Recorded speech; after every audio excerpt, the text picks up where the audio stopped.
En attendant 6h14, le premier invité de cette matinale dans la France de demain. Bonjour Alban Sayag. Bonjour. Bienvenue sur Radio Classique. Vous êtes le président de YouSign. C'est un logiciel qui permet de signer de manière électronique, donc à distance.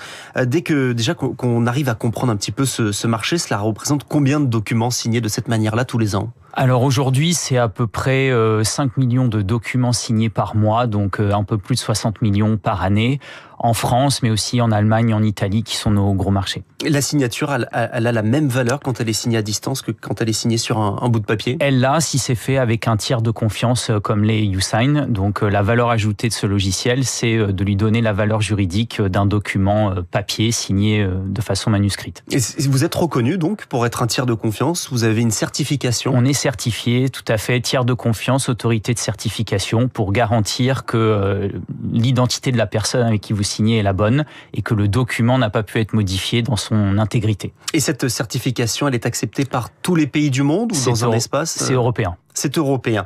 Comment se passe d'ailleurs la vérification des données chez vous ? Parce que vous avez accès finalement à beaucoup de choses. Plusieurs choses. Alors il y a ces deux volets dont on venait de parler. D'abord, garantir l'identité de la personne. Ça peut se faire par contrôle d'une pièce d'identité ou ça peut se faire par contrôle vidéo. D'accord ? Puisqu'on est à distance, on est dans le monde dématérialisé. Donc on va se connecter avec son mobile et on va valider l'identité de la personne. Puis ensuite, on va crypter le document pour être sûr que les données à l'intérieur ne puissent pas être modifiées. Par exemple, quand je signe l'achat d'un appartement, le montant est bien le bon, exactement. Et comment est-ce que vous n'avez pas, vous, accès à ces documents-là ? On n'a pas accès à ces documents, tout à fait, non. L'an prochain, les entreprises vont devoir passer à la facturation électronique. Ça va devenir une grande obligation. C'est un changement, que vous allez accompagner ? Tout à fait. Alors, de la même manière qu'on doit contrôler l'intégrité d'un document quand on le signe, quand on dématérialise des documents qui ne sont pas signés, comme la facture électronique, on doit cependant garantir son intégrité également. Quand on va envoyer sa facture à l'administration fiscale, on doit s'assurer que le montant de TVA ne peut pas être modifié. Donc, on va sceller ces documents pour les entreprises qui veulent et qui doivent dématérialiser. Entre les factures et les contrats, cela veut dire qu'à terme, le papier va disparaître ? Le papier a déjà commencé à disparaître. En effet, ça a été accéléré par le Covid et les périodes de confinement. Mais tout à fait, le papier est voué à disparaître dans les quelques années qui viennent. Parlons un petit peu de YouSign, votre entreprise. On peut se poser une question qui est assez simple. Comment gagnez-vous de l'argent ? Comment on gagne de l'argent ? Alors, on est connu pour la signature électronique, comme vous l'avez dit. Par contre, aujourd'hui, on est un acteur plus large de la confiance digitale. Donc, ça veut dire aider les entreprises à sécuriser leurs transactions qui sont dématérialisées. Donc, c'est valider l'identité des personnes avec qui on fait une transaction. C'est garantir l'intégrité des documents avec lesquels on va échanger. Et puis, derrière, signer un document. Donc, on gagne de l'argent aujourd'hui sur une chaîne de valeur un peu plus large que juste signer un document, qui, malgré son importance juridique, devient quelque chose d'un peu commodisé dans notre monde, un peu comme on envoie un SMS. Certains de vos concurrents sont des géants du numérique. Je pense à Adobe, notamment un géant américain. Ils arrivent à vous empêcher aujourd'hui d'accéder à certains marchés ?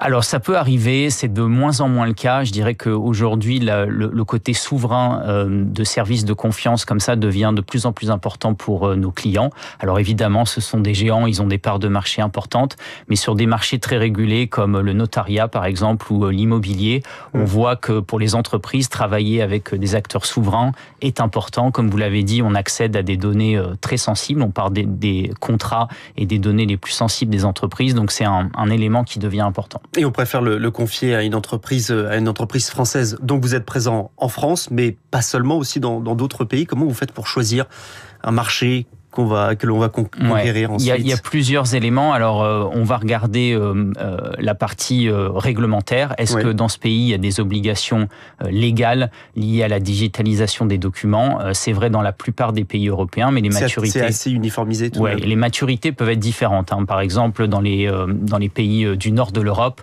on est déjà un peu en avance sur ces sujets-là, et notamment sur l'identité numérique des citoyens. Maintenant, c'est assez uniforme, donc c'est la taille du marché qui va compter, c'est son niveau de digitalisation, et puis c'est aussi la présence concurrentielle. Est-ce qu'on a des gros concurrents dans ce pays-là ou pas encore ? Et donc, en dehors de l'Europe, vous êtes présent où ?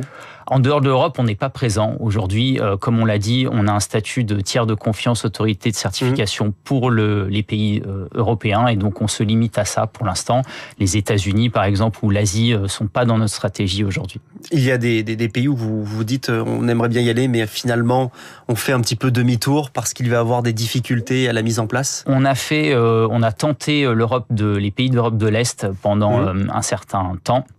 Mais on a dû revenir pour des questions de priorisation en termes d'investissement. Mais ça reste des très gros marchés assez peu couverts où on aimerait bien aller après, comme on l'a dit, la France, l'Allemagne, l'Italie, l'Espagne, qui sont des pays un peu classiques pour les acteurs français. Merci Alban Sayag. Merci beaucoup de m'avoir reçu. Le président de YouSign dans la France de demain. Il est